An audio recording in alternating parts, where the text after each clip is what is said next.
Welcome to Healthy by Knowledge, the show that makes being healthy easy by showing you how, and I am your host HR. And today we're going to be making a very special recipe. It's one of my personal favorites. It's also a nation's favorite. If you're looking for a curry, you're going to be looking for a nice, authentic chicken tikka masala. That's nice, sweet, creamy, not too spicy, and that's exactly what we're looking for. So, before we start f***ing about, let's get into the recipe.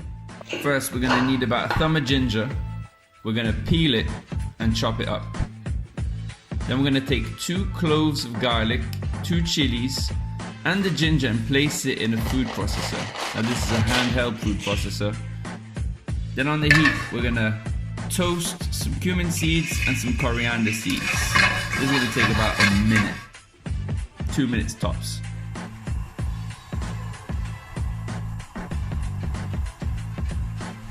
Now we're going to place all our ingredients in a pestle and mortar. If you haven't got a pestle and mortar, you can also use a food processor. And just crush everything up nicely. This is going to take a few minutes. Get a bit of elbow grease in there. Now place the rest of the ingredients in the pestle and mortar. So that's the grated ginger, garlic and chili, the coriander, garam masala, paprika, half a teaspoon of desiccated coconut, 2 tablespoons of almond meal, a tablespoon of mango chutney, a tablespoon of tomato puree, and a teaspoon of salt.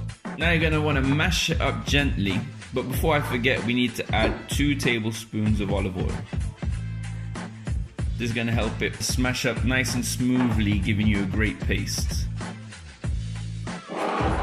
Next, we're going to need 2 chicken breasts cut up into cubes.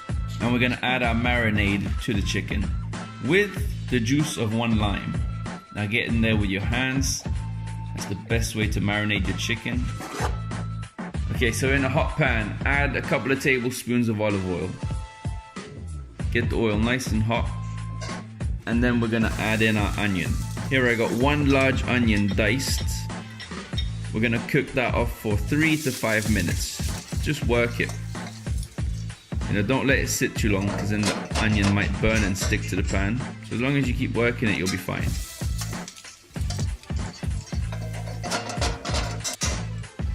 Okay, so it's been about 4 minutes. We're gonna add in 1 whole red bell pepper chopped into pieces. And we're gonna do the same thing. We're gonna keep working it for a couple of minutes. Now after about 4 or 5 minutes, once we've softened the pepper, we're going to add in another thumb of ginger grated. And we're going to cook that off for about a minute.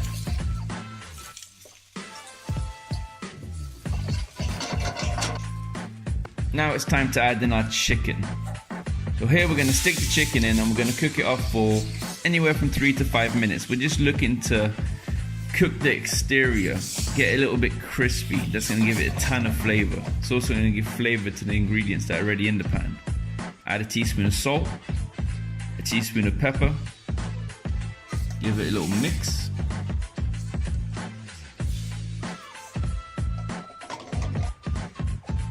And after 5 minutes, it's time to add in our tomato puree.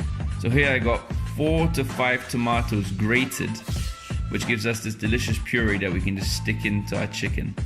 And now the game is to wait. We're gonna give it a little mix, nice stir, and we're gonna let it sit for 10 minutes. Okay, once it's boiled away for 10 minutes, we're gonna add in our coconut milk. About 150 milliliters of coconut milk. Give it a mix.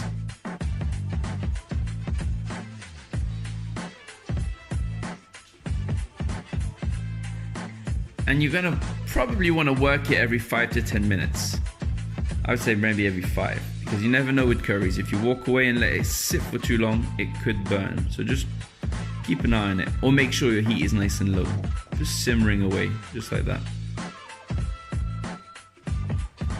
And after about 20 to 25 minutes, we're gonna take it off the heat and garnish it with garam masala and some fresh chopped coriander. Give it a stir, and you're ready to plate up. How simple is that? Just look at the flavor.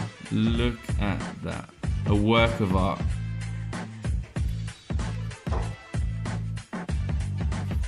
So that's my take on this nation's favorite chicken tikka masala. If you like this recipe, don't forget to like, comment and subscribe, and I'll see you soon.